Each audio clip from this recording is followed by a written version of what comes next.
Welcome to Real Estate. It's not that complicated. Broker Ryan Cook and curious co-host Kent Thaler guide you through buying and selling minus the jargon. Here's today's episode. Take it away, guys. Hey, I'm Ryan Cook. And I'm Kent Thaler, and together we're the real estate navigation team for another exciting episode. Yes, exactly. Of our Real Estate, It's Not That Complicated podcast. Now, what was interesting is this is episode number 3. We got some great feedback from our editor about how much we suck, but we are going to continue to work on it because we know that it takes a little while to find your voice. And I think this episode that we just recorded is leaps and bounds over our other 2 episodes. It was a great conversation. I would also like to point out that our editor really thinks I suck. Okay, you're right. I was trying to be inclusive and say we suck, but you're right. It's directed mostly at me. Yes. And I'm not sure she's wrong. She's not, but that's okay. You'll get better. I have faith in you. Yes. We can't do anything about your voice. It is what or my fidgeting or my... Oh, I take that back. If folks will notice the new microphone that shows up in your screen, it does have the ability to modulate and give you a different sounding voice. So we could actually make that happen. Yes, I could sound like a professional.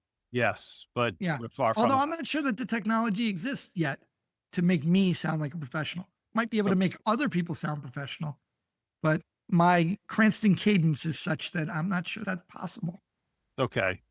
Yeah, I have to live with it as I do. Hey, how's the real estate market going? So it's a big milestone this week. We actually broke 10,000 units in Massachusetts available for purchase on the market right now. We haven't seen that since before COVID. That's a good thing. That's a good thing. The challenge that we've had, the market's been so challenging for buyers, is a real lack of inventory. So we've seen inventory rise. Granted, a lot to do with interest rates and affordability.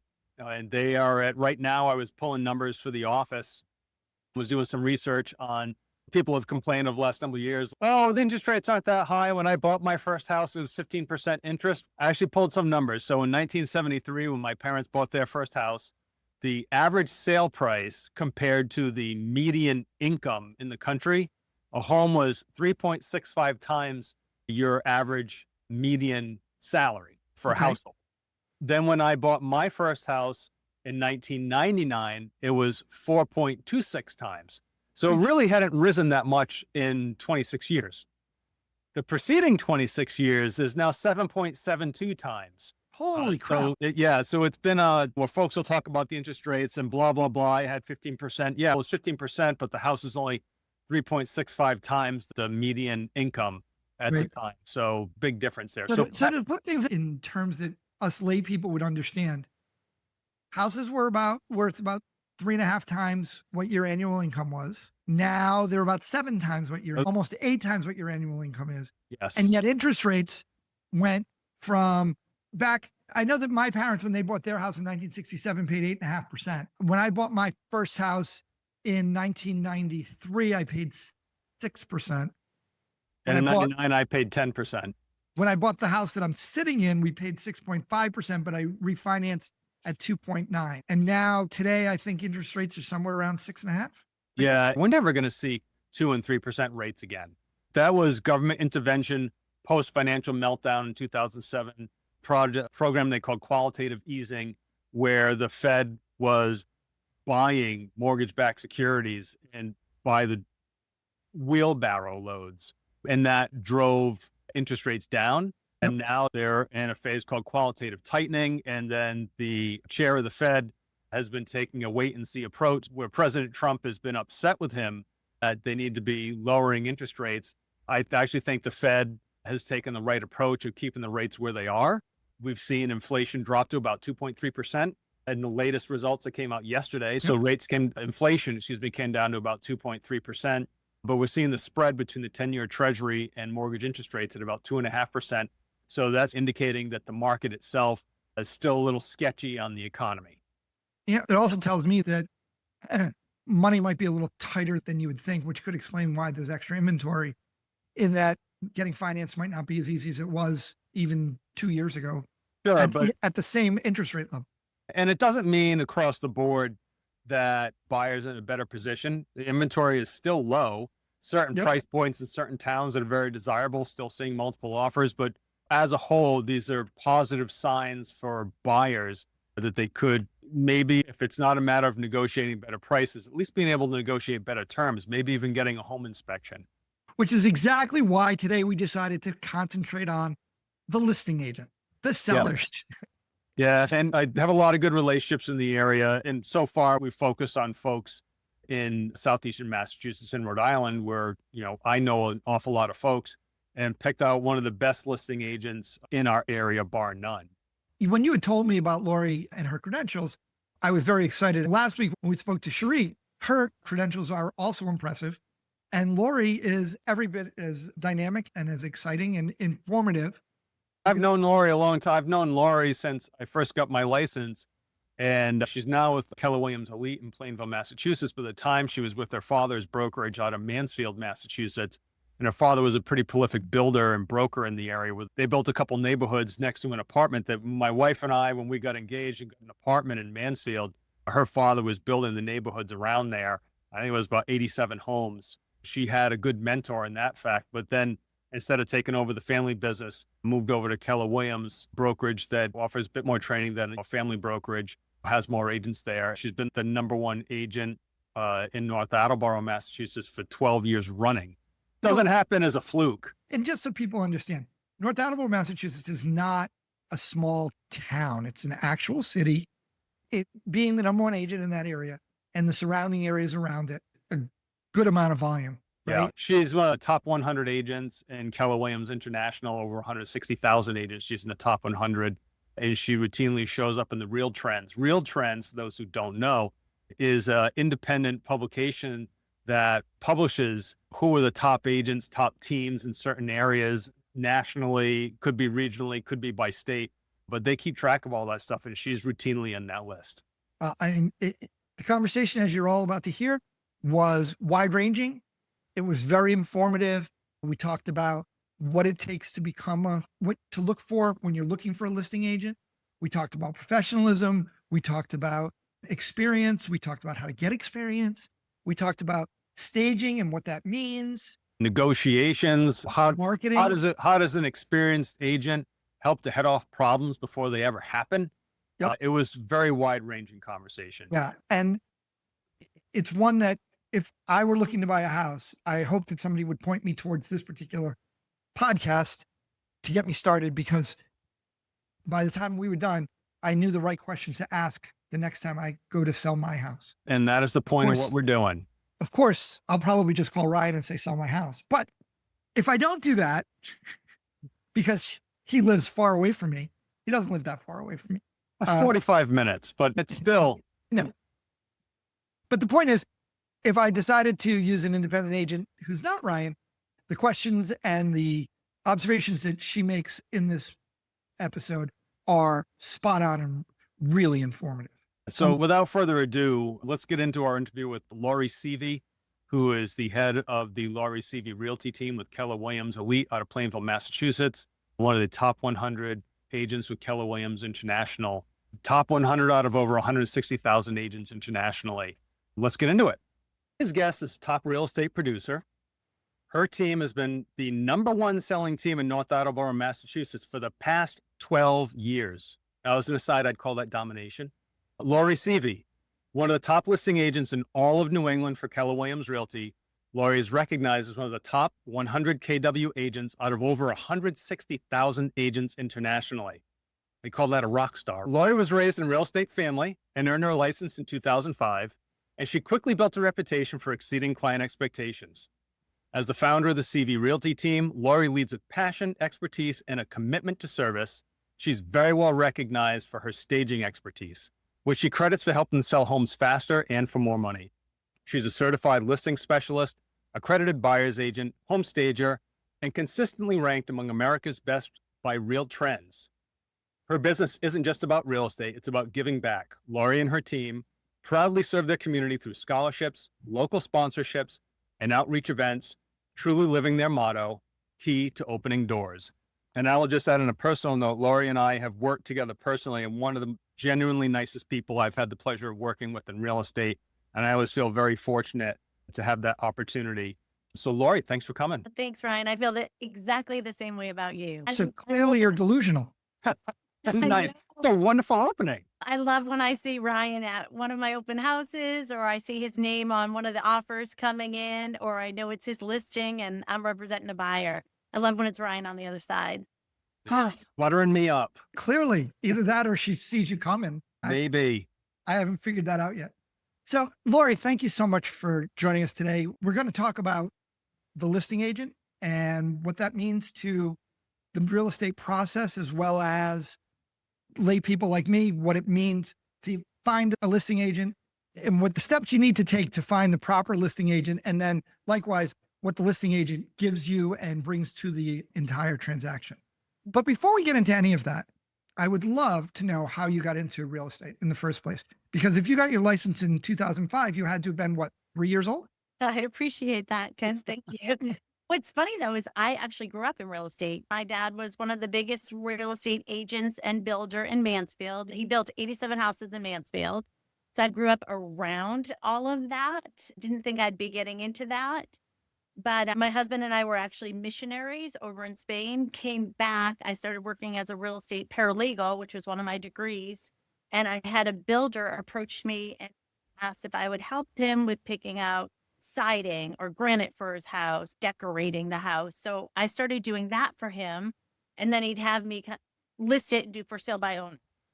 And as I was doing that, I was like, maybe I should get my license. And then actually Fred Bottomley, who since has passed away, one of my heroes, said, Lori, you should really get your license. You really should go after getting it. So I got my real estate license, still worked as a real estate paralegal, and slowly cut those hours and increased my hours in real estate. So yeah, been doing it since 2005.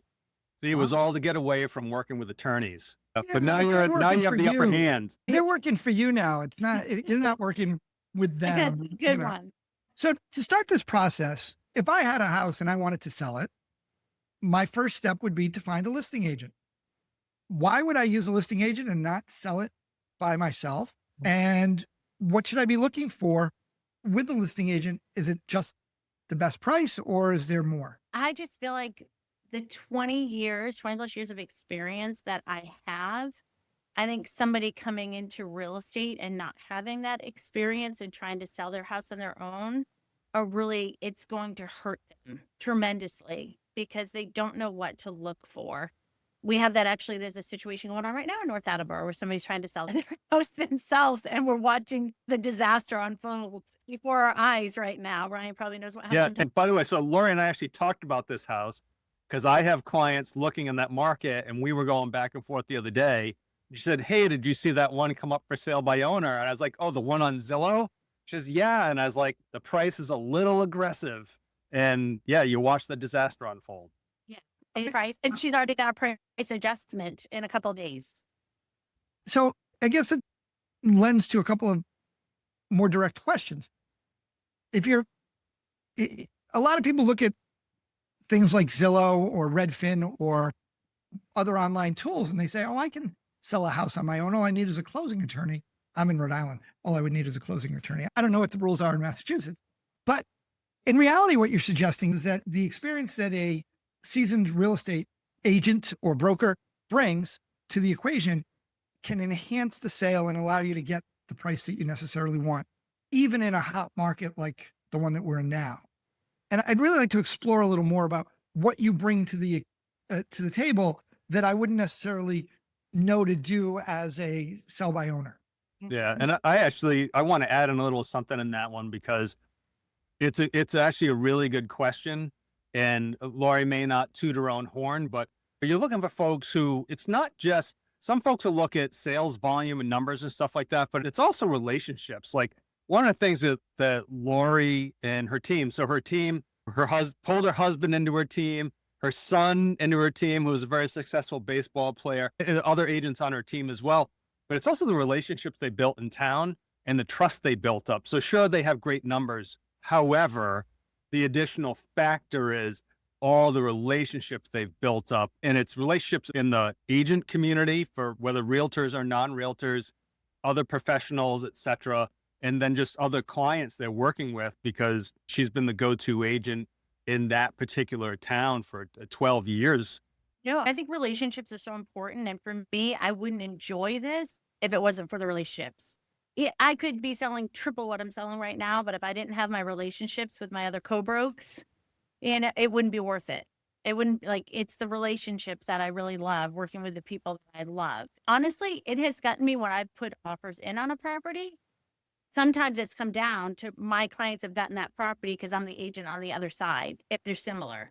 Same thing as a listing agent. When I get the offers in, and I'll talk about this a little bit later, it may come down to the agent who's going to get their offer accepted on that property. And I can explain why later. And that's a huge insight, by the way, because there are times like one of the newer licensees who will make comments that I just did a transaction, never met the other agent. I'm like, you missed an opportunity to build a relationship. So when you get into a competitive situation, you're just a name on a piece of paper and they have no idea who you are and what you're bringing to the table or how you're going to make things easy for them and their client. Right. Yeah. It makes a difference also for me if the offers are very similar and it comes down to the agent. It's going to be, I want the one with experience that's going to get us to the closing table and that's going to make it enjoyable. I want somebody who's a partner. There's some agents that can make it a battle. You got to lose so I can win. And I don't like that. I like, hey, how can we do it together? That way, even if a problem arises, it's calling the other co-broke, be like, okay, what can we do? We're a team. We're trying to help out both of our clients. What can we do? So it can come down to the agent on the other side on what buyer gets that property. I'm still working out. I guess I'm 2 steps before you guys right now. I'm still trying to work out what it is I'm looking for to even list my house. Okay. You know, what do I want a listing agent to bring to the table? Do I want their experience, say, in marketing? Do I want their experience in staging? Do I want their experience in evaluating? It's clear that having relationships with other brokers and agents in the marketplace is helpful. A wheelbarrow full of cash is also helpful. Yeah. So I completely. Honestly, if I was selling my house and I was interviewing people, I want somebody that has experience in all of those areas. I want somebody who's going to help me market my house. And marketing, I mean, that the house is the product. Yeah. And so how do you get that product ready to put in front of people? And there's a lot of time spent. The majority of my time is spent on getting that product ready. And it's a lot of time. And people can be like, oh, because sometimes we'll show, say we're staging a house and show a little video and then on the market. And then, yay, just like that under agreement. It's not the just like that could be a team of 4 of us spending 5 hours each. That's 20 hours at a house getting it ready. I have my husband. Sometimes I'm like, can you go weed in front of that door? Can you go or whatever, or moving furniture? I'm very OCD with my listings because how the property looks makes all the difference. And if the photos don't grab them, they're not coming in. So that's a start. So that's a good place for me to ask a question because as a layperson, I've already used the term staging and I bet you people don't even know what staging is. And we were talking about the idea of marketing, and I'm not sure that people who are listening to this podcast for the first time even understand what that is in relation to selling a piece of real estate. For simplicity's sake, and to make it not that complicated, I'd really drill down into those areas a little bit and understand how both you and Ryan approach those ideas in getting a potential lister or listing ready for market and convincing me as the homeowner that your approach is going to be the one that's going to make me the most amount of money. Because in the end, it's about the giant wheelbarrow of cash that you're going to get me. So for me, it's funny. So I have my seller's guide that I go with on all my listing appointments. So many people have told me this when I'm done. You're so thorough and you gave me a lot of visuals. So in it, I have a lot of properties that were on the market with another agent that did not sell. And then what we did, and then how they sold for a lot more money, whether it was this one was $28,100 more. I had my client spend $4,100 and he got $28,100 more. So I have multiple examples of that of, hey, this was on the market. It was not staged. It was not marketed correctly. This is exactly what we did. And this was the outcome of it. When we say staged, what do we mean by staged? So for me, now some agents, because I ask people that if they're interviewing many different agents, so they said staging. What did they mean by that? Did you ask them? And they'll say, oh, they just said they'll bring someone and they'll tell us what to do. Move this, do that, tell us what to do. Go out and buy this. I'm like, why do you want to buy stuff for your house that you're selling? So I feel like for me personally and my team, this started years ago. I was like, oh, let me just buy some fresh towels. Oh, let me buy a new shower curtain. Let me buy white bedspreads. It now has taken over that we are now renting our own facility in downtown North Attleboro. And we have rooms, and one room is just pillows. That's all it is, pillows, and every single color and every shade. So for me, staging is I'm going to go room by room and we're going to lighten and brighten and purge. Run into resistance from people who say things like, why do I have to get rid of stuff? Do they not understand that an emotional attachment to their things has nothing to do with the selling price of the property? It's all how it's said. It really is. I was selling a house once and she had a doll collection. And I was like, it'd be great to pack up all those dolls. And she's like, I love those dolls. I was like, I love your dolls too. Yeah. But we're not selling your dolls. We're selling your house. And right now I can't say any of your wainscoting. I can't say any of that because your dolls are blocking. So we want to remove that. And I always try to say, if I was going to sell my house today, there's a lot I would have to change. How we live and how we sell are completely different. And it can be a really fine line too, because Yeah. you can go in and say something and then you think you're there to help them as a professional, especially when you have a successful business, you have a track record of success, and you want to help them present their house in the best way possible. Because I always tell them, listen, your house, it's no different than going to the department store and you're looking for a new suit or a new dress. It is a suit or a dress on a rack. How it's presented. If you go into Kohl's looking for a dress shirt versus going into, I don't know, what's a luxury clothier where you go Sex. in and it's how you're treated, how they talk to you, how everything's set up. It's the feeling. And the challenge sometimes can be is they can, and how you word it, Lori, was very important because they could take offense to it. Oh, you don't like my house? No, that's not what I meant. I want to help you get the most possible. And so it can be really delicate depending on who you're working. And one of the things also I have is on Canva. We did our own little kind of flip magazine of a ton of before and afters. So we could show them, this is what the bedroom looked like before, and it was all dark colors. Here's what we did when we staged it. And it's all white blankets, a lot of pillows, white curtains, and they're like, wow. Again, because I think a lot of people are visual. And so I try to bring a lot of visual to it. So when they see that, that looks amazing. Was that something you just had a natural eye for, or did you, like I look at like the hotel industry and how they advertise hotels. Where did you get your inspiration from on that? And then along with that, how do you pick your photographer or get your photographer, unless you're doing it yourself, to take the angles? Because sometimes you can have the same setup, but they take a very flat angle versus an angle that's more appealing. Like, how do you address that stuff? I've always loved decorating, like my house. I've always loved decorating, cleaning, organizing. I love that. I love to state. I love to make houses look pretty. The funny thing is sometimes I'm making everybody else's house look really pretty and I go home to mine and it's a disaster. But I don't know. I think I've just always enjoyed that part of organizing things and decluttering. So I love that part. I use a professional photographer. I remember getting started. If I look at some of my old photos way, way back, I used to take my own photos. I can't even believe that. And I tell people now, I am not a professional photographer. I am going to hire and pay for a professional photographer. And I usually have Karen at the photo shoot at the end. Like I'm there to make sure it's completely ready and then I leave. But the photographer we use is somebody that we use all the time. And they know I want a picture from every single angle, straight on every single corner.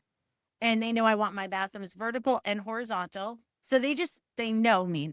and they'll send 120 photos back to me and I have to pick 41.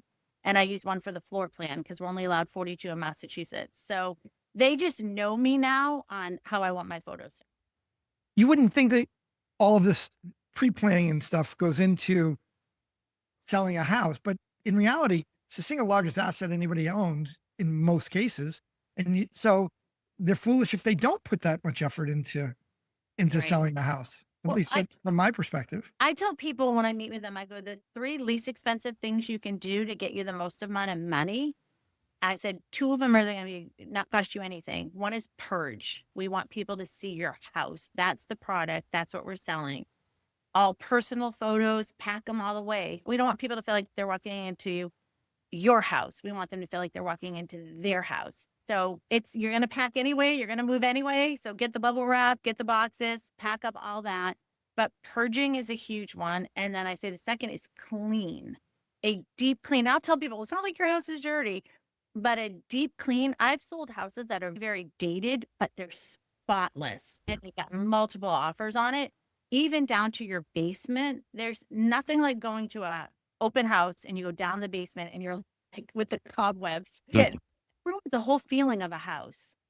And then you see a furnace and it's so dirty, or a water heater that's so dusty. So I'm like, come down here, thing of paper towel, pay your kids or whatever. I want you to wipe down even your oil tank, everything to be wiped. It makes a difference. First impressions are everything, and people will feel like your house is very well maintained if it's just clean. And then the third thing is paint. It's one of the least expensive things you can do that can make a huge difference is painting. Only because I'm fascinated by painting, and my wife has me painting every couple of years in this house. As a matter of fact, the wall behind me was painted last year. You're going to lose square footage there. I'm sorry? You're going to lose square footage if you keep painting. You are correct. It's a slow loss of square footage, but it is happening. There used to be an adage that they used to say, money into the bathroom and the kitchen is money out at the back end. If I understand what you're saying correctly, what you're saying is that it doesn't necessarily have to be money, but it has to be attention. And is it the kitchen and the bathrooms, or even in the bedrooms and the living rooms, making them say neutral colors, for example, as ready to sell is better than saying an accent wall or something like that? Is it that specific? Yeah, I feel like when it comes to bedrooms, I'm not as picky. And Ryan, you can let me know. Like sometimes if there's a pink bedroom and a blue bedroom, I'm like, let's leave it. Let's go with it. Because people have kids. Maybe they have 2 girls. You just have to paint one room. Maybe they have a girl and boy. I like when I stage, say it's a total neutral house, I'll always stage one house girl, one house boy, because I see the kids come to the open house. They're like, this is my room. So I think it's important to have both, unless it's really obnoxious color. But I feel like the main floor is the most important. Don't you think, Ryan? Yeah, the main floor is super important. They want to walk in, and if it's super personalized, it's very hard for them to imagine themselves in the space. So those neutral colors, and I think the saying was $50 in the can is worth $5,000 on the wall, and it really does make a difference. I did have one family that we just painted it, and we did a bright orange because it's the sunrise, and this is where the sun comes up, and this is. So I was like, oh, shoot, they just did it. So we brought in the white curtains. We brought in white wood pieces, the white blankets. So we toned it down. Yeah, that's what we did is with our staging, we toned it down. Yeah. All right. So to refocus this a little bit, what are the terms that you necessarily offer somebody who's walking in the door and saying, hey, I want you to sell my house? How much is it going to cost me? Again, I'm not asking for the exact percentage, but what I am asking more a line of, I'm trying to figure out why I would choose you over, say, Ryan, other than the fact that Ryan's not in the same area that you're in. Although you guys overlap a little bit. Some of that is really on what the seller's looking for. I'm sure Lori looks through the MLS on a regular basis as I do, and you look at and you see how a property is presented in the multiple listing service. And I just like, oh my God, like why the person's using their cell phone to take the pictures, the stuff is still all over the counters in the kitchen, and but sometimes all they care about is they just want to hire the cheapest person possible because they don't see the agent as bringing value. They see the agent as an unnecessary expense or a necessary expense that they just don't want to put any money into. And listen, that there's a lot of agents out there. It's not hard to get a license, right? It was in Massachusetts, 40 hours. When I got my license, when you got yours, it was 24 hours. So it wasn't a lot of time. Sometimes we are our own worst enemy. And rather than understanding that hiring the right person, it's an investment in helping to market your property and put the product out there to help you earn money. Because like you said, Lori, there are properties that were expired, and I've done this too, market to expired properties.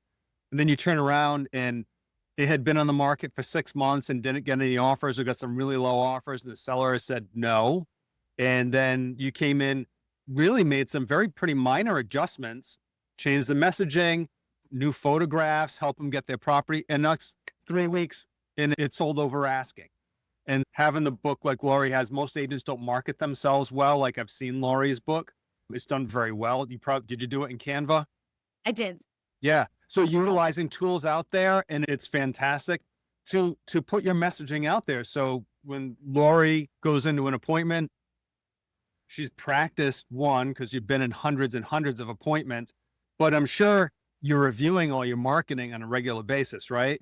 Yep. Am I setting the right message? How do I change it? These new changes are coming along. This new technology is coming along. Does it make sense for us to implement this technology? How have you changed what you're doing? If you looked at what you're doing 10 years ago versus what you're doing now, how have you adapted to the market as it's changed? Oh my goodness. I feel like it's changed so much. And I feel like every year we're better. Our systems are better. So when it comes to sitting down with a seller, I feel confident in saying this. Listen, what I'm going to do to your house and how I'm going to market your house, and then more importantly, how I'm going to negotiate those offers, I'm going to pay for myself. Like, seriously, it's going to be like I covered my commission.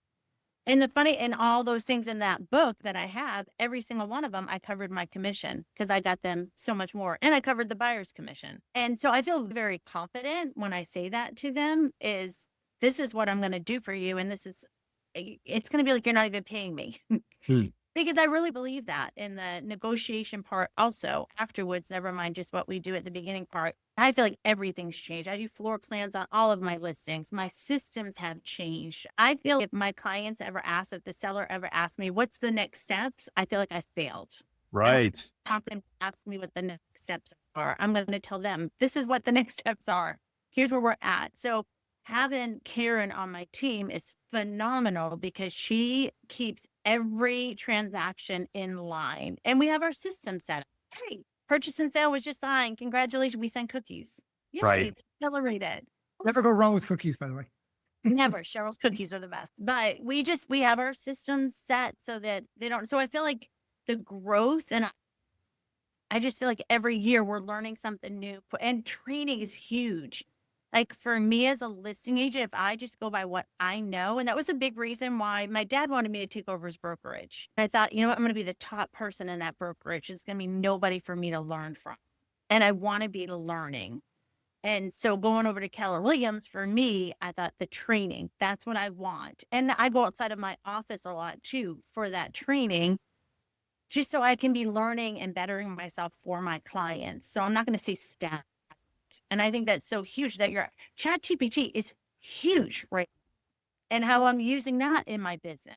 So if I just stay the same, even all my social media posts are going to look so bland compared to everybody else's. So it's just constantly learning and implementing to stay ahead of everybody. I want to go back to something you said just a minute ago. You mentioned that you covered not only your salary, but you would often cover the buyer's salary. And I'm curious as to how you are approaching things in light of the NAR settlement.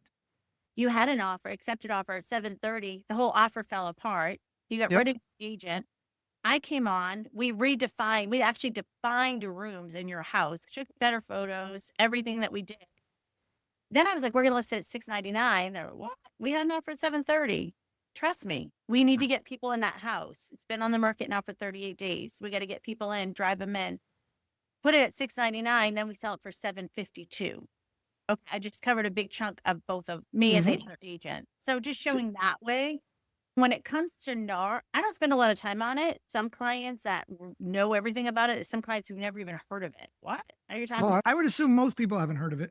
It's a unique conversation between Ryan and I frequently. It's actually one of the reasons why this podcast got started, was out of a conversation about the NAR settlement and me asking Ryan a bunch of questions. Kent with a bunch of misnomers and me correcting him, but that's okay.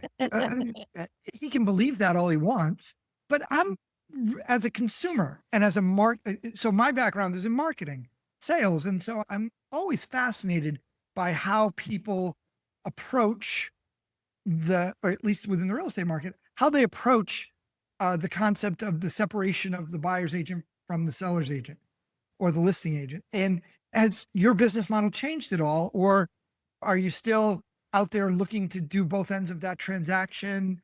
Do you feel that you can represent somebody on both ends of that transaction anymore, the same way that you were able to before? I haven't for years tried to do both sides. I don't like doing dual agency at all. I feel like if I'm representing the seller, I'm representing the seller. Because when I'm representing a buyer, it's a lot different. I'm looking up everything, all the permits. So how can I represent a seller and represent a buyer the right way when then I'm going against a seller? So I've stopped doing that years ago. There were a few times that I had clients that were just like, Lori, I don't want to do anything at all. This is the price I want. Do you have a buyer? Bring them in. And if everyone plays nice in the sandbox, we'll put it together. But I don't like doing that as much. I do have a team now where I can have a buyer's agent represent, and they can go to town and represent their buyer the right way, that they want to. Yep. But I feel like for me, if I'm a listing agent on a house, I'm a listing agent, and that's it. So as a listing agent, you would recommend to other agents, if they're going to do it, that they should, especially in light of the NAR settlement, they should seriously look at streamlining their business and focusing on one side or the other, not necessarily not doing both, but in each transaction being specific to one side or the other. In each transaction, yes. Because there's still, even though I have buyer's agents on my team, there's a few buyers that only want to work with me. Sure. I'll work with them, but hopefully it's not on my listing. Right. Hopefully it's not. No, I get it. Look, especially if you did really well by me selling my house, I'd want you to be the person to help me buy the next one, or vice versa. Yeah. Right? Thing is, and I have a team now. So if I take a listing and they're selling and then they're buying, like I may bring in Karen or Matthew on my team. They're part of the whole thing. They're meeting them. So I'm going to really work on the listing side of it, and they're going to be taking them out to go look at properties. Can you talk a little about a real estate team versus a real estate agent versus, I don't want to say broker, because that's a little more of a loaded term in this particular thing, but explain a little about how you guys organize yourself as a team and what roles you wanted to have played within the team. Sure. Yeah, because I've been on listing appointments before. They're like, we hear you have a team, but we're going to get you. Because some agents will downplay a team. You don't want a team. You're never going to get Lori. You're not going to get, and I'm like, that's Right. listing side. You're going to get me through the whole transaction. That's mine. I'm the listing specialist. Having a team. So being a solo agent, which I was for many years, if I get sick, if my daughter's graduating, something's happening, I'm out. Like I can't clone myself. And so I felt, let me start adding a team. First, I needed a full-time admin. I needed somebody to start handling all the paperwork part of it so I could really focus on what I do best. And so doing that, and then it came to being where I needed a buyer's agent because I couldn't handle both. If I'm at open houses for my sellers and doing those open houses, how am I going to be at open houses for my buyers?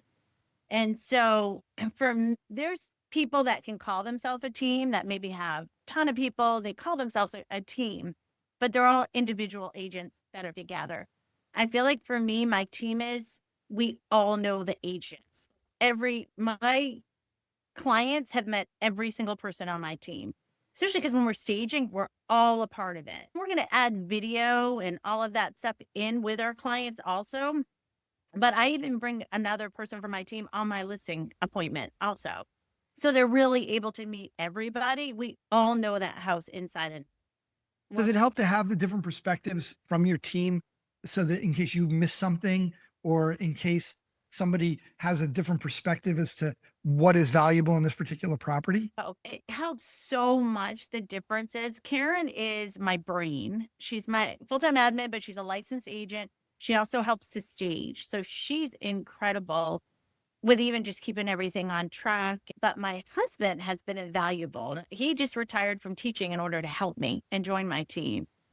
He's so good with people, and in my listing appointments, he'll put questions back on the sellers, which are really insightful and draw them out. I'm learning from him right now on things I should be doing in my listing appointments. And afterwards, he'll let me know what I did well and what I didn't. Nice. Still being a teacher, still grading you. Yeah, but I want to learn. So it's all good. But what's also interesting though, too, is that back on the dual agency where you're representing both sides, like I don't allow it in my office. I think it's a disservice to the client. I know there are some states like Colorado doesn't allow it at all. Massachusetts and Rhode Island, where we both operate, does allow it. I'm not a fan. When you're there to representing a seller, your job is to represent the seller. You can't represent both and provide them the services of advice, guidance, and counsel. You can't do it. So super important there. And then Lori brought up a really good, important thing about teams, and I'm glad she did, is that most teams are just a conglomeration of people that are all doing their same thing. And I think they're like, oh, I need someone who can fill in if I'm not available and that they're not really working together.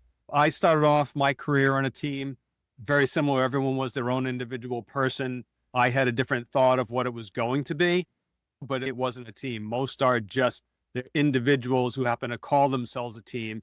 And I think it may be for marketing purposes to make themselves look they have more market share, perhaps, but they're not operating as a team where, like Lori had mentioned, she's a listing specialist. That's where her focus is.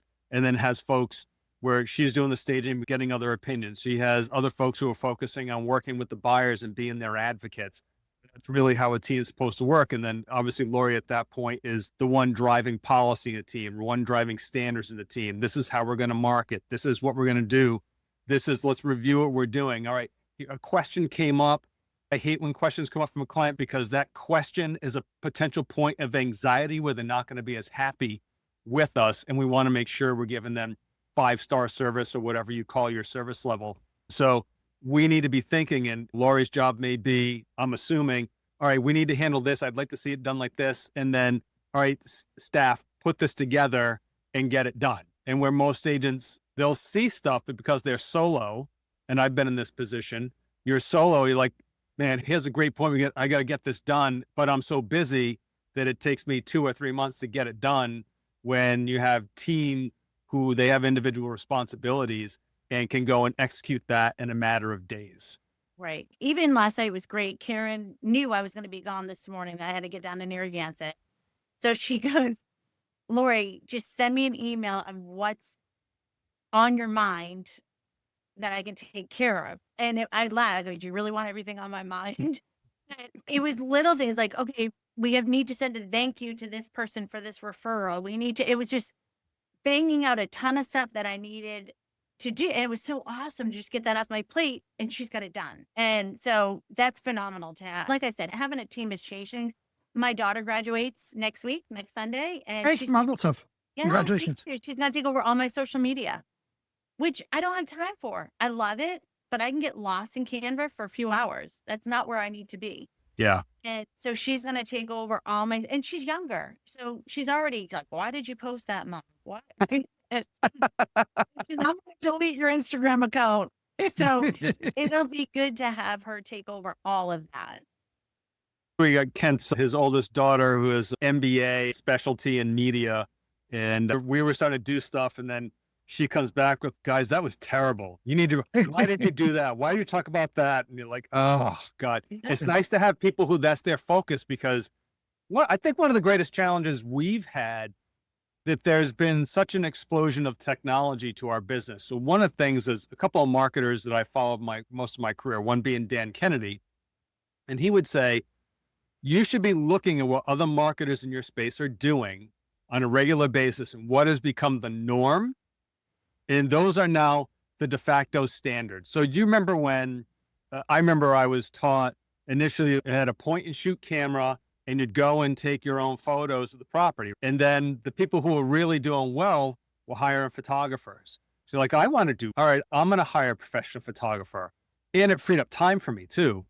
And then people started doing floor plans. That wasn't always something. And now that became almost standard. I'd see Probably a third of listings out there have floor plans, so it still hasn't become a de facto standard. You see in aerial shots and drone shots, start to see more videos. It almost feels like we as agents now need to be content creators. Have you developed that sense that there's this overwhelming need to continually be creating marketing pieces to be in front of potential clients? And do you see that as something that your daughter may be helping you with to enhance the type of services that your team can provide? Oh yeah, 100%. I feel like number one, where we get the most views and everything is when we're staging a property. Sometimes we'll do like the fast motion, it'll go us transforming a property, or we start doing some video sneak peeks of properties. I start getting all these private messages. Where's that property? Where's that? Or I get all these comments. People love seeing a house transform.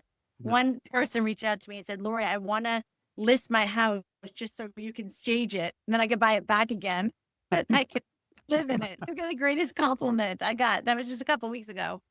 But I feel like our video has been really big and getting a lot of just action back and forth. So I think that is so important to be doing that.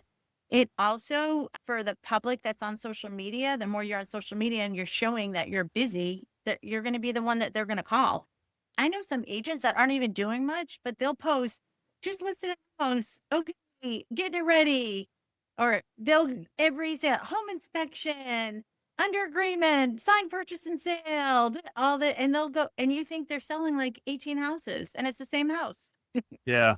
So social media can do that. But for my clients, I want to get their house out there and help people to get excited about it. I love doing the coming soon for my properties. You know, I love getting the video out there beforehand and getting the interest up. I love doing that part of it. A lot of people think that the best part of the movie is the previews.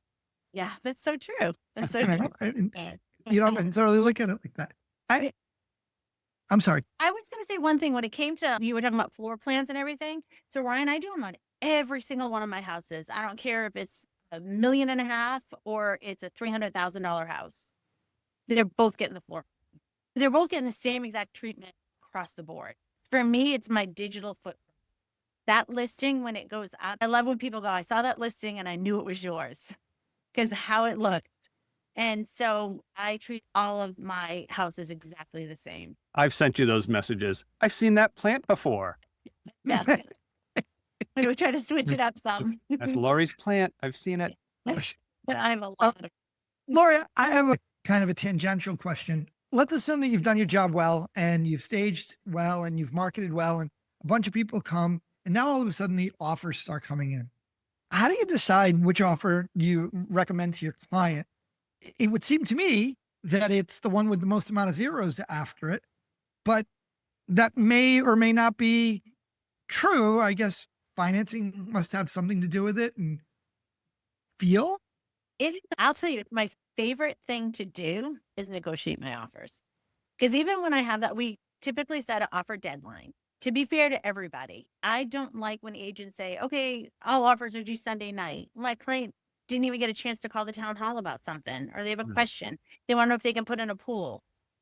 I don't like that. So typically I'll do Monday night or Tuesday morning because I don't want emotional offers. That's the last thing I want is people were rushing around and now it's an emotional offer. I want that they've thought through it. They had time to talk to their lender. They had time maybe to get their agent back in or their parents in. Well, what's the number one reason you don't want the emotional offer, Lori? Because they always fall apart. Oh my God, every time. Yeah, they'll fall apart and I'll never take sight on scene. I did it once and that's the experience because you've then seen what happens so you don't do it again. I did it once. We actually even canceled an open house. It's like 10 years ago. Oh my goodness, a great offer. They asked, we cancel open house. And then they got there and saw it and we're like, oh, we don't like it. That just killed a whole week. So I'll never, ever do that again. Oh, not only that, then it looks funny back on market. That's the last thing you want. Yeah. Hey, what happened? Yeah. They never saw the Hate those house. They did, and they hated it. Yeah. But your clients will love it. So I love, though, when I get the offers in. So for me, and this is all experience, why I tell people you should hire experience because Ryan will say the same thing here. there's a lot more that goes into an offer. And if you don't know to negotiate the appraisal at the offer and you wait until the appraisal is done after the purchase and sale, the seller will always lose. They will always have to come down in price.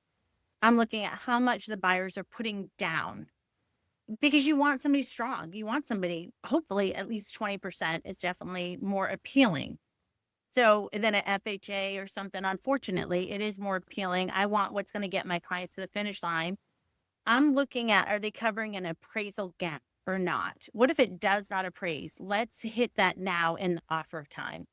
And then I'm looking at, okay, are they waiving a home inspection? Or if they're doing a home inspection, are they going to cover an amount of that? Are they going to cover the first 10,000 or 20,000 of issues that can come up? So there's a lot I'm doing. There's some, you can get 8 offers on a property and you're maybe getting rid of 5 of those that you know are just not going to work. And then the top 3, I'm on that phone with the agents going back and forth. And Ryan got to be a part of one of these. And sometimes our buyers will only go so far. We're like, just go a little higher. But I'm like, this is what we're looking for. We want an appraisal gap. And Ryan's clients missed out on one only because the other buyers completely waived the appraisal. Said, we don't even care what it comes in at. We're going to buy the house no matter what, which is his buyers didn't feel comfortable doing. I'll tell you, and when I'm on as a buyer's agent, I have a hard time telling someone because you're basically telling them there's a potential you're writing a blank check. And it's very hard. No, you're absolutely. I actually like you guys to explain the difference what an appraisal gap is. Oh, that's a great question. Yeah. And I want to expand on that question a little bit, not only explaining what an appraisal gap coverage is, but that's been something that's really come up really since COVID, since we've had such a shortage of inventory, although inventory, I think we're over 10,000 units available in Massachusetts right now. So we're back over where we were prior to COVID, which is a positive sign, but explain what appraisal gap coverage is. And then it's almost become a norm. Do you think, in your opinion, that is going to be something that's negotiated at the offer stage moving forward? That's going to become the norm. For me, I feel like it's the norm. For me, I feel like I've been doing it now for such a long time. Are you willing to cover any appraisal? So what it could be, Kent, is so I could have a property listed. I had one listed at 739. And so with that, I get offers in that are much higher. So I'm like, okay, is this property going to appraise for 810,000? Okay, or not? So it's now going to the buyer saying, if it doesn't appraise for that, is there an amount you're willing to cover? They may say, hey, I'm willing to cover 30,000 if it does. So this is the salesman in me or the marketing person in me would say, okay, if the house is listed at 739, you have a really good idea that house is going to appraise at 739. Oh, no. So see, you have it. If somebody comes in and then offers 810 for it because they want to close everybody out, and there shouldn't be in it. I'm assuming the appraisal gap is the difference between what the house appraises for and what you offer. And so what the bank is willing to finance versus what the difference that you'd have to come up with in equity. It seems to me that if somebody comes in at 810 at a house that you have on the market for 739, that might only appraise for 700. No, one, it's a great question. And two, like I can typically look at, if I have a couple clients looking in North Attleboro right now, and Lori being the #1 listing agent in town, I know there's a really good chance it's going to be one of her listings. And I can look at a property and go, that's Lori. And I know it's her listing because she understands, like in certain price points, a really challenging price point in North Attleboro, for example, over the last couple of months has been the $700,000 range. There's been like one comes up a month. And so she knows, and this is strategy. Again, one of the questions you'd ask, why you're hiring someone, in-depth knowledge or in-depth knowledge of the market, right? If you look at it and in the $700,000 range, it accounts for 20% of all sales in the market. And right now there's one house on the market in that price range. We know 1 out of every 5 sales in that town is in the 700,000s. And right now there's only one house. So there's high demand. So what you have to look at is, all right, do I push the price and list it at $799, right? Or do you take a strategy of put it a little bit lower, encourage more traffic, encourage more offers. And in a market like that, what Lori's done very successfully, put it a little bit lower. And sometimes it's hard to get the seller on board with that because they, like you said, it's worth $775 or $780. Part of that strategy, and you can correct me if I'm wrong, Lori, is that your job as a listing agent is to get the best terms possible for your client. And if you can encourage more offers, obviously the more offers, the more likely you get terms that are more rock solid for your client, where you end up with an offer that isn't going to fall apart. You end up with buyers willing to give up certain rights or willing to cover differences out of pocket because you've created such a frenzy because they get into that open house. And Lori's good because generally she's got multiple people from her team at those open houses. And she is Madam Mayor of North Attleboro. So everybody knows her. So she's high and smiling. Everyone's having a good time. But they also see there are 20 people in the house and it took them 5 minutes to find a parking spot. And so what she's done is she's created a little bit of anxiety buildup where folks are like, boy, there's a lot of people that want this house. I'm going to have to come in really hot on this offer to have any hope of putting it together. And when I talk to my clients about listing their property, I always do the pricing strategy of where you list it and how many people you're going to drive in. And if you list it too high, you're driving in nobody. And they say it's better to put your property on the market for $1 than to overprice it. Sure. Because the market knows where it should be. It's like water. It finds its natural level. The market's going to determine the price. You just got to drive the people there is what you got to do. And a lot of things that we've done, even shortening our open house times, you're getting more people in it. There's a reason for it. And it makes your open house a priority, right? Yeah. If there are 5 in town and yours is for an hour and the other one's for 3 hours, we got to make sure we get to her open house because like we got time to get to the other one. Yeah. But I just feel like pricing it where you price it can kill a deal or it can totally make a house explode in a great way. I feel like that's been so important. We've had terms. I just had one I put on and rent them, and the buyers completely waived their whole mortgage contingency. So not only the appraisal, they waived the whole mortgage contingency in order to get the house. To say, even because they'd lose their whole deposit if they can't get that mortgage. So they felt very secure in that. Relative or themselves, where that if it fell apart, somebody would write a check and they'd be fine. Mom and dad. Yeah. Yeah. So it's really important. Like I said, for me, getting the offers in and negotiating those, I feel like that's the most important part of my job after getting somebody's house ready, is that part of it. So the offers, some people go, oh, here are the best offers. Here you go. I told my seller, listen, offers are due at this time. You're not going to hear from me for a few hours because now I'm negotiating those offers. Now I'm calling those lenders. Right. I'm making sure they're solid, that I'm making sure. And I like to talk to the lender too. And I like to know what their job is. Learning from experience, we accepted an offer once with a nurse that was per diem. So her per diem hours changed. She could no longer afford the house. So those are questions that now I'm asking up front, that I want to know that they're solid. Are they squeaking by? All right, they're covering this gap. Do they have that money? There's times I've gotten offers and it hasn't said anything about them selling a house that I call the lender. They're like, once they sell their house, I'm like, what do you mean? Oh yeah, they have to sell their house in order to buy. Okay, that's good to know. So it's so important that you're doing that vetting and you're calling the lenders also. So I tell my clients, you're not going to hear from me for a bit because now I have to do my work. And I love being like, here's where the offer started at and here's where I got them to.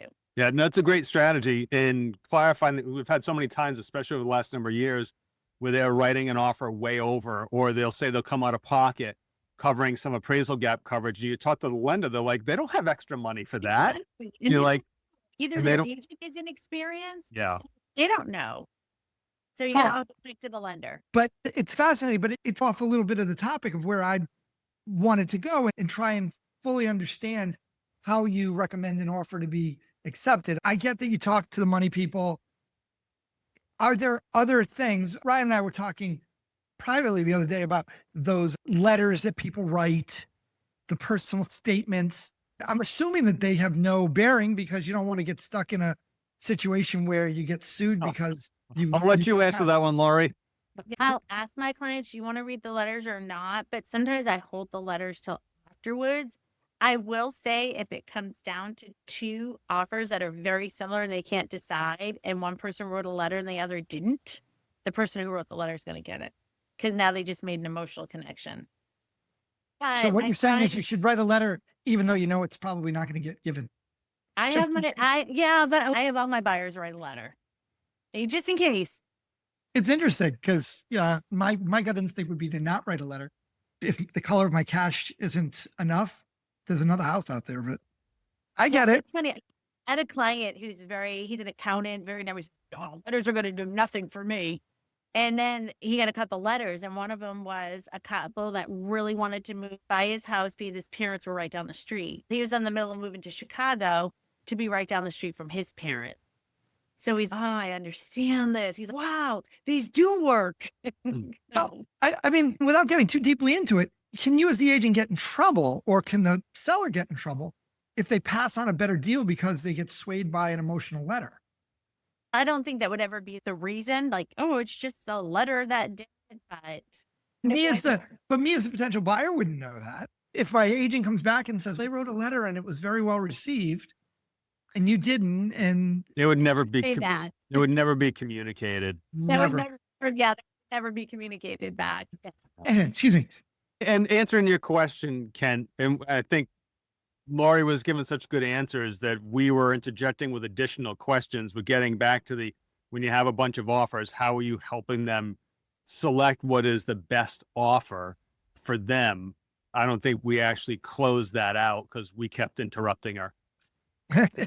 I feel like price, we're going to look at price always. We're going to look at how much money that buyer is putting down to make sure the offer is strong. You want to get to the finish line. We are looking at terms. We are looking at what they're doing with a home inspection. And we are looking at if they're covering an appraisal gap. So those are the things that, and then, like I said, then it's their lender also. I don't like pre-approvals from certain lenders. I wouldn't take them because we've had it where we can't find, they don't know where the file is somewhere in this huge bank. And now we don't know where the file is and it's not closing. So there's certain ones I won't work with. So there's so many different assets to look at and what offer we're going to accept. It's never just price. Yeah. So I guess to sum that up, would you say that you're looking for the offer that reduces risk as much as possible for your client? I think 100%. 100%. Because you could have somebody that offers $100,000 over and it's contingent upon it appraising and a full home inspection. Yep. That's not your best offer. No, but it's not a real offer. Saying, I find this whole part of it fascinating because everybody's heard the story of I put my house on sale when the market was really high, and I listed it for 500 and I was able to get 600,000 in cash, and I had to move out in 2 weeks. Does that happen once in a blue moon? And cash is always king. People think cash is king. Right now, we had buyers get a mortgage and close in 11 days with a mortgage. So cash is not always king. It depends on the market. One of the things I'll tell my clients is if you have one of the things about reducing risk, Lori had mentioned if you have someone putting down less money, let's say FHA, Federal Housing Administration, so 3.5% down versus someone with the same offer, except they're putting 20% down, all of the terms identical, you're going to pick the one that's 20% down because there's a higher percentage that it's going to close without issue. And that while the selling is using cash, great, cash is great. But when you have multiple offers and someone else is putting down 20 or 30%, that's going to close at a super high rate too. And so the cash doesn't really stand out in that case. It seems to me, and maybe I'm wrong, but what the cash does is it takes the bank out of the equation. Sure. And so therefore there's a certainty that we're going to close, assuming that all the other terms are met.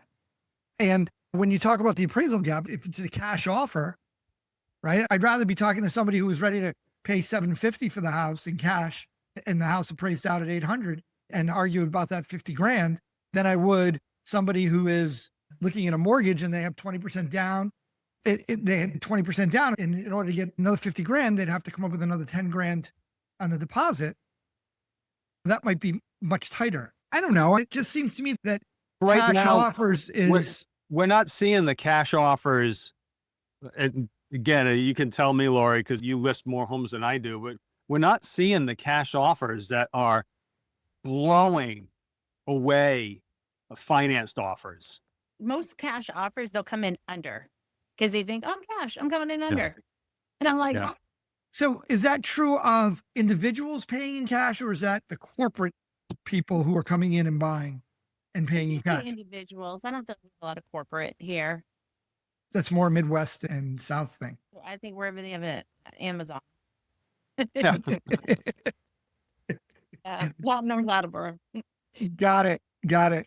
So my next question would be, let's assume that everything's going along smoothly and swimmingly, and then something happens at or near the closing that throws a monkey wrench in everything. How do you handle that as the listing agent? And how do you keep your client from jumping off a cliff?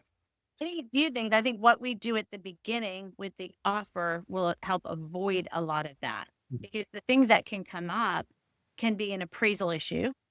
Yeah. Is what could come up later on. But I feel like with us getting them to cover an appraisal gap, and I let my clients know, listen, they're willing to cover 20,000. If it's under that, this may be where you end up, but you're still getting 20,000 over what the appraiser says.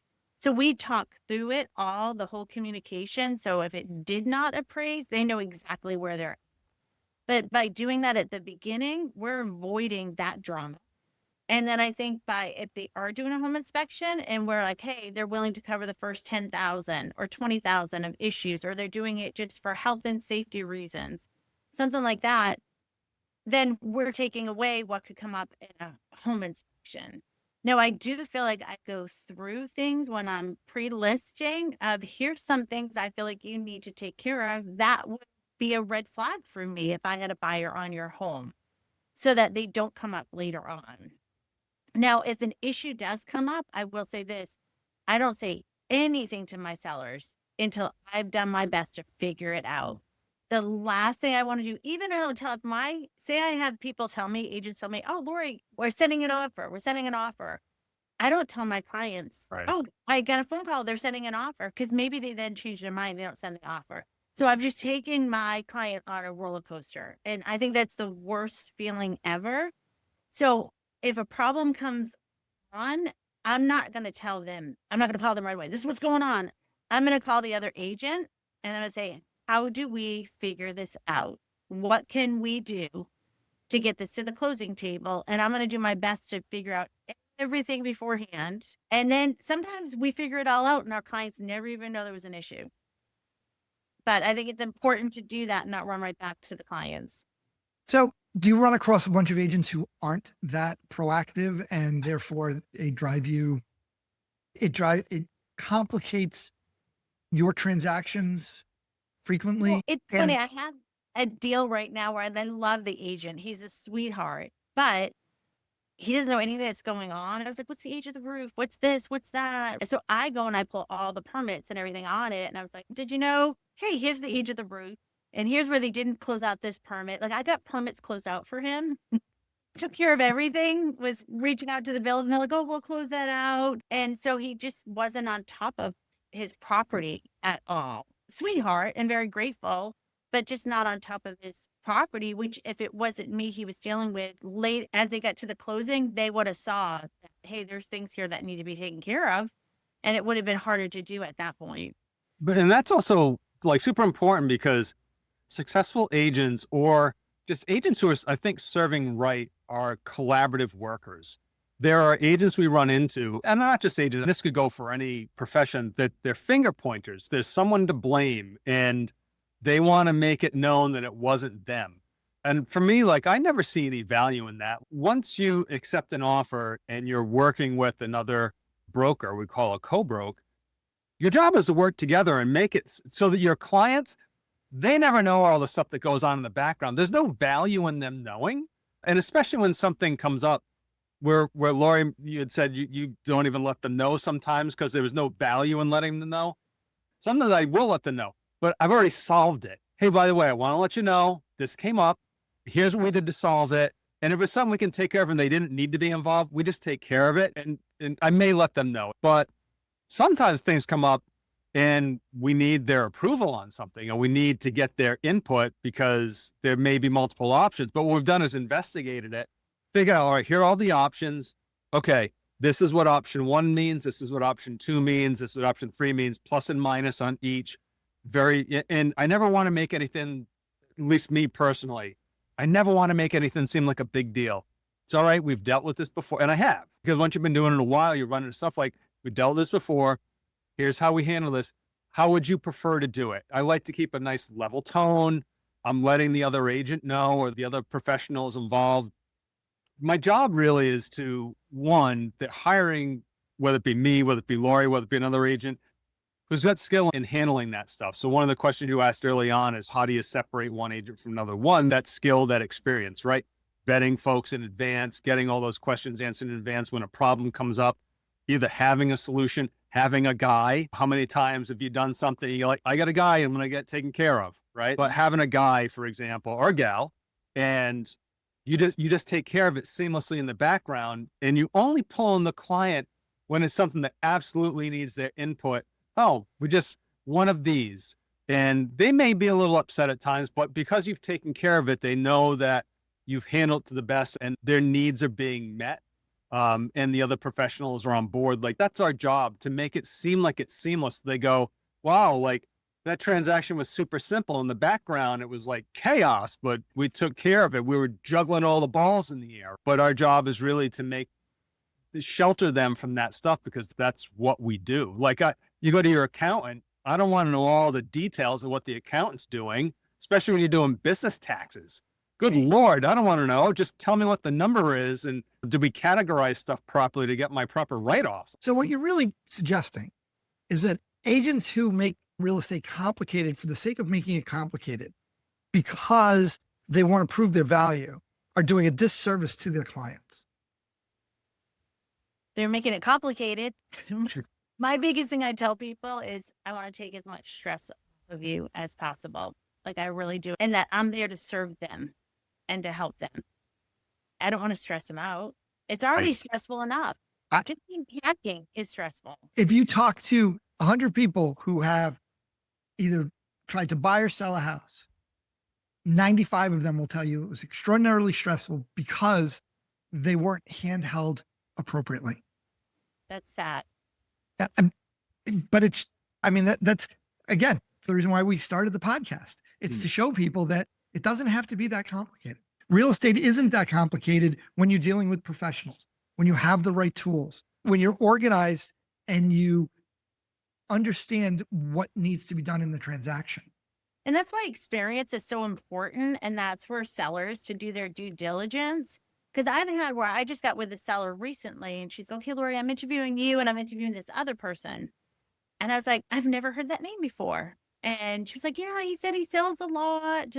I was like, okay. And not that I like Zillow. I'm not a fan of Zillow, but I like Zillow for one reason is you can click on in the top left of your computer, find an agent, and you can put their name in there and you can see all their sales. You can see all their reviews. You can see everything.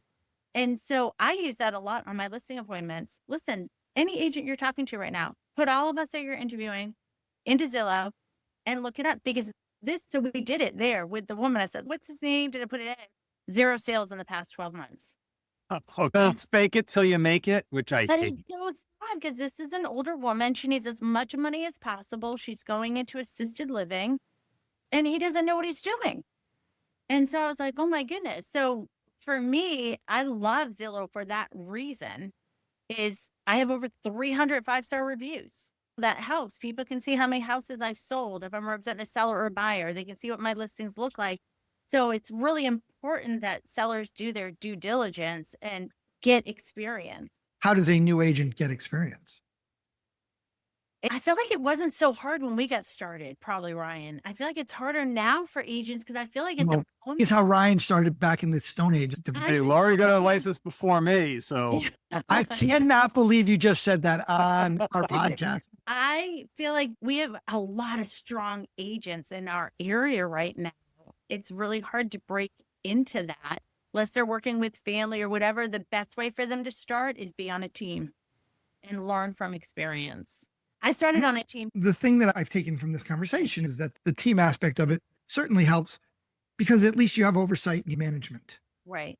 And that It's oversight, it's management. The type of team matters. So for me, like the team I was on was selling over 100 homes a year.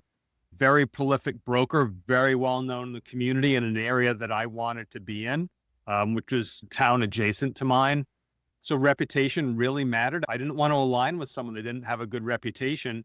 And while the team aspect wasn't what I thought it was going to be, I was still able to gain a lot of experience. One, it was a time when agents went into the office all the time. So I was able to get experience from hearing other experienced agents in the office and challenges they were having. But I was able to go on appointments with this broker. I was able to ask questions because initially there wasn't this large digital footprint at the time. Now I feel like some people are picking agents because they're a TikTok star, even though they haven't actually sold anything yet. And they're really rolling the dice. But at the time we didn't have that. So I worked on building out my network. I leveraged the team sales to show validity that I had a team behind me who could help answer questions that I didn't know the answers to yet. The thing that's really important for a brand new agent, aligning themselves, if not necessarily just with a specific team, an office or other agents who can provide people to ask questions of sales stats. You can say, hey, our office sells, or we have this many years of experience that someone knows, all right, maybe this person, we know this agent is a little bit newer. They do have access to a lot of other information. Sometimes it's not always about the agent who sells the most. Sometimes it's a personal connection, because when we're working with clients, there's so much, at least good agents, there's so much communication that goes on. I mean, you've heard like Lori is like a master communicator with her clients. And I think that's a super important aspect where a lot of agents fail, is just a failure in communication. And sometimes it may not be the agent who's selling the most. It's the one who you feel you can trust and communicate with and be honest with. And they're going to be honest with you in return and tell you if they don't know something, but they're going to get the answer for you. And you feel confident that they're going to do that. Working with buyers is completely different than working with sellers. that was good. That was going to be like my second to last question.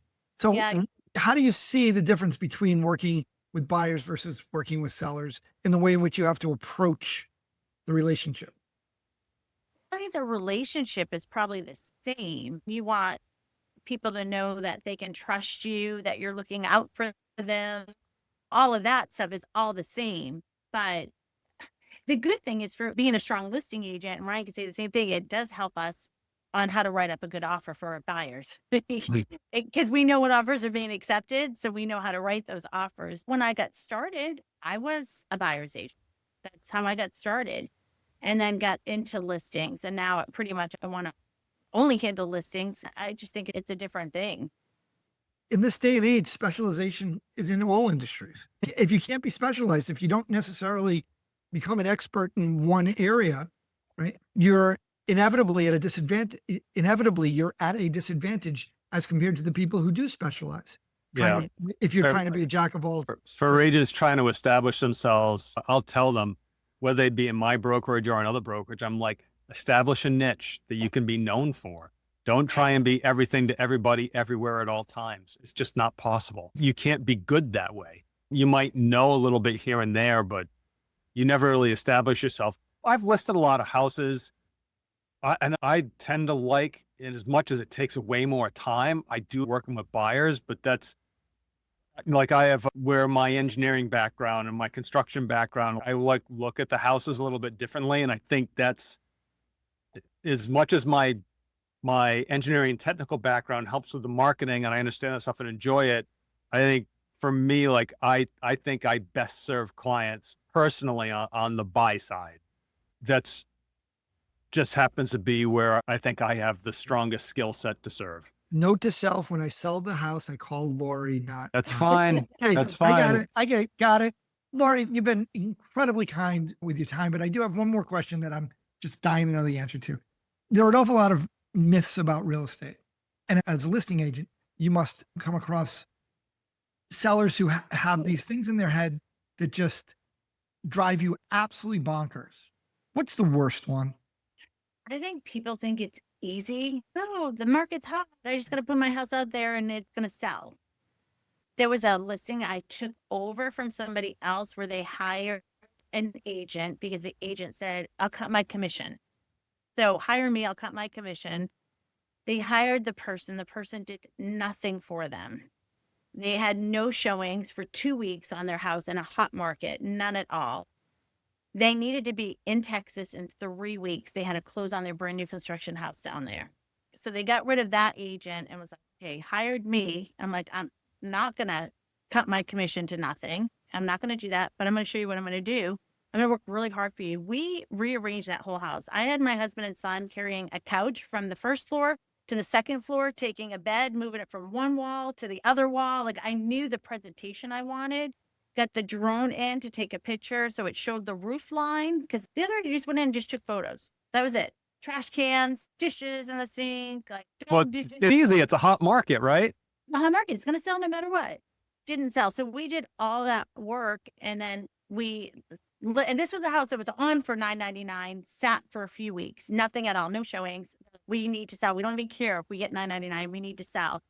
So we did all of our work. I said, we're going to list it at $9.49 now. And so we're going to list it there. We put it back on the market, had an open house, drove people in, sold it for $1 million, and it closed in 3 weeks. That was so much work though. That was probably, we were in that house for about 25 hours when you do man hours, staging that house, clearing out that house, helping them move everything in their basement over so we could show the basement. It was a lot of work that we did there, but they were gone in 3 weeks and they sold it for $1 million to do that. So it takes work. And then we marketed it too. And there was a house across the street from it on at the same time. And that house, I think, took over 2 months to sell. I hope you made a video with those clients. I did. I have a video of them throwing up their sold rider. So excited. They're like huge fans of ours, which I love. It's a great story. And now they live in Texas. Are they coming back so they can buy another house from you? Hey, they know people. I'll tell you, I had a listing appointment recently out of that just sold for $950. They go, we really want to talk to some of your sellers. Oh. No, I was like, I have over 300 5-star reviews. They go, we want to talk to someone. So I gave them, one of the numbers I gave was his number. And Oh. gave a phenomenal review, which helped me to get that listing that just sold for $950 in North. So it's really, Congratulations on selling the house and thank you. way to have the relationship. That works. Yeah, that's what's important. Okay. So my final question is one that I should have asked much earlier, but I'm curious. When we were talking about staging the house, we're only talking about the inside of the house. What advice do you have for homeowners about the outside and curb appeal? It's super important because that's the first thing people are going to drive by and see is the exterior of the house. Is it worth spending money? It depends when you're listing it. If you have black railings and they're all peeling or whatever, sand it down and repaint them. It's spray paint. It's the cost of spray paint. Yep. That will make a big difference. Changing a light outside can make a big difference. Putting out a nice mat. Now that we're in this season, so I just went on a listing appointment and I was like, everybody's doing their lawns. I'm like, look at your neighbors. Look at everybody. And he's all overgrown. I'm like, you need someone to edge. You need to mulch. You can mulch lightly. But yes, now in this season, people are going to have to put some money into the exterior of their house. Gotcha. Okay. I just wanted to make sure that was covered because we had skipped over it and I made a little note and I said, ask about this. And I've been trying to slide that back in. Well, that's okay. And paint is important too, because if there's chipping paint, you're now ruling out FHA and VA buyers. So there's things you want to take care of. Gotcha. Because they can't afford to paint the house. No, that's not it. It's part of the appraisal Gotcha. standard. Yeah, that'll be good questions for tomorrow with the lender because they're just more strict. They're not going to give a loan on peeling paint. Now, I've had buyers come in and be like, I will paint it. It needs to be painted. I will paint it. I want this house. It definitely is important. Right now, it's so important that you have nice curb appeal. People that want to redo their driveway, and I'm like, don't spend the money on that. There's going to be, your whole driveway's going to be filled with cars anyway. I just redid my driveway 6 months ago. But I just think Don't talk to my wife. But I just say write it in the disclosure. If you're concerned about your drive, just disclose everything and write it in your. I love sellers disclosures for my sellers. because there's a little box that says, is there anything that could impact the value of your house?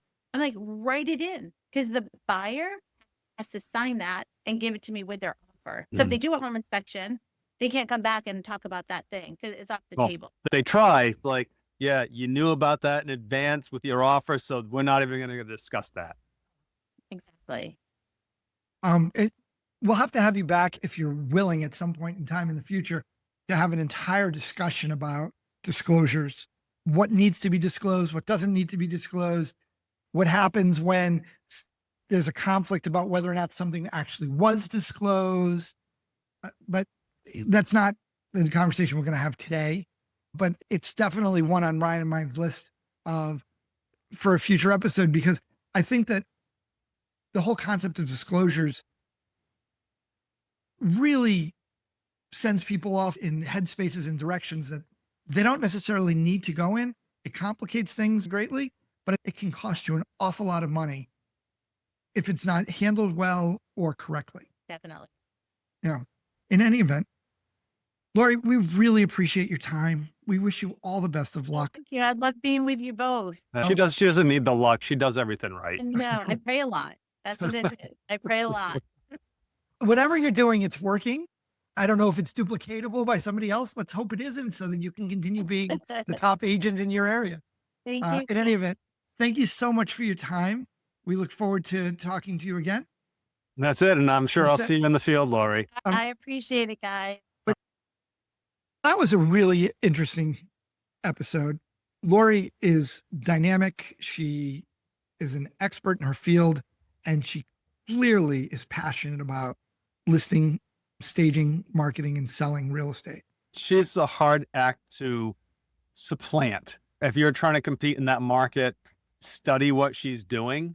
And I think it's a little bit more than just trying to do it better than she does. You got to bring something extra special. You don't get to be number one in a market for 12 consecutive years. And I'm sure she's on pace to make that 13 consecutive years. There's a lot of passion behind it. Just a wonderful person. And I'm not saying that just because we had her on. I've done deals with Lori. Just an absolute pleasure to work with. Their family is great to work with.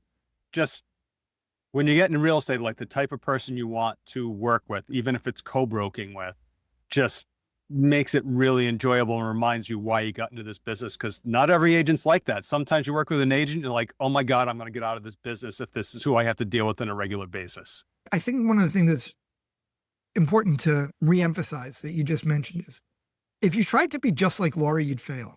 But that doesn't mean you can't take an awful lot of what she does, because it's common sense, right? She basically makes real estate not that complicated. But it's common sense developed through years of experience, right? Correct. Yep. And that's one of the biggest things that we asked the question is, how would a new agent break into the business? And when both she and I started, she's had her license a little bit longer than I have. Again, you mentioned that, and I do, and it not has nothing to do with we are peers. We're peers. When we had started, there wasn't all the digital background where you could research someone. And I think a lot of folks now, they're selecting their agent based on their TikTok following or Instagram following. And we actually talked about an example where one agent, and this isn't to berate agents or say folks are unethical, but the agent had stated they had a whole bunch of sales. She utilized some technology and sat down with the potential listing client and it showed that the agent didn't have any sales. And it may have been, I didn't probe, it may have been they didn't have any sales in that area and they could have had sales elsewhere. But she was able to help someone make a decision, because when you're going to sell your house, for most folks, it is the most expensive asset they have. And trying to get top dollar, who you're working with matters, because all sorts of things can come up. You want someone who knows how to handle problems, knows how to negotiate, knows how to price your home, knows how to make your home the best product possible. So you get the best terms possible. And those best terms aren't always just price. Sometimes it is ensuring that we're getting to the table without problems. And sometimes dealing with the problems in the background and the seller never knows. There's a lot to it. She shared an awful lot today. For me, her organization and professionalism and her willingness to embrace new technology and changes in the marketplace was fascinating. You meet so many people in business, never mind in a niche business like real estate, who, well, we've done it this way for the last 150 years. We might as well continue to do it this way.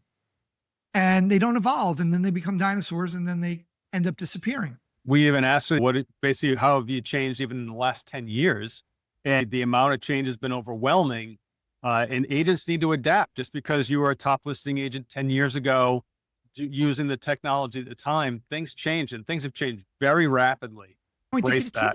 She's continuing to make moves with her team that are continuing to position her at the forefront of technology and marketing and other services to best represent her clients. The biggest takeaway that I got from that part of the conversation is this idea that it's very difficult to do it all by yourself anymore, that there's got to be specialization. And the really smart real estate agents or realtors or brokers are going to be the ones who are going to be able to put a team together that's going to be able to complement themselves within the team. And they're going to have specialists who are able to do individual jobs instead of being jack of all trades. And I think part of that comes with what they're looking to achieve. Lori, that's a very high volume team. You could have an agent that's very happy selling 8 homes a year and isn't trying to sell 40, 50, 60 homes a year and can accomplish that on a much smaller scale. But if you're trying to scale and you're trying to serve a lot of people and make an impact in your community and continue to dominate a community, as Lori does with her community, you do need a team, and that separation where you're not a jack of all trades, where there's some specialty where people are developing some expertise. She just laid it out why that's important.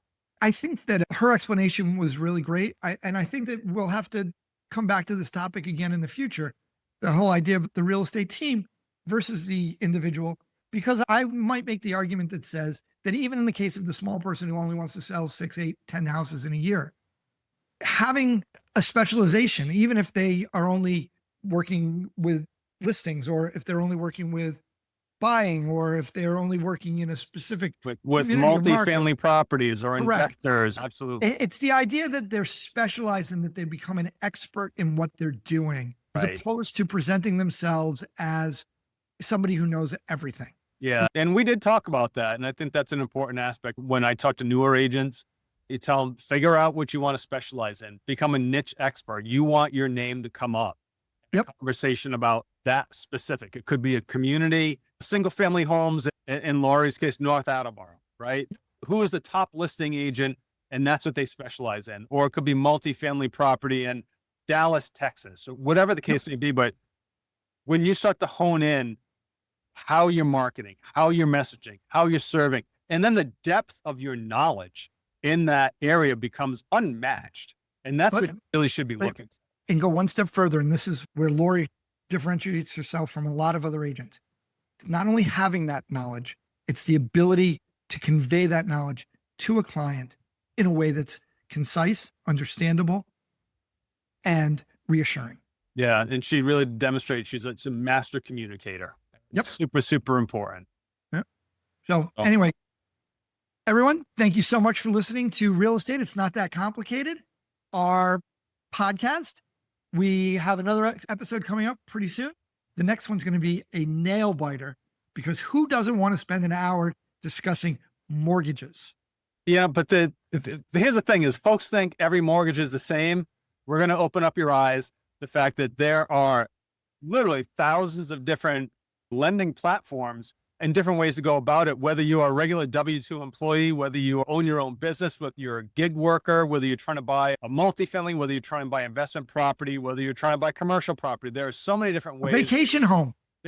So many different ways to obtain financing, and having a good lender that can help understand the numbers and help fit you to the right program can save you tens of thousands of dollars over the lifetime of owning that property. And the person we have lined up to do this has been in the business for a long time. He's absolutely great. And he's in the Washington, D.C. area, which is going to make his perspective slightly different. Okay. So we're very excited about that episode. And so again, thank you again for listening to the Real Estate It's Not That Complicated podcast. And we'll talk to you soon.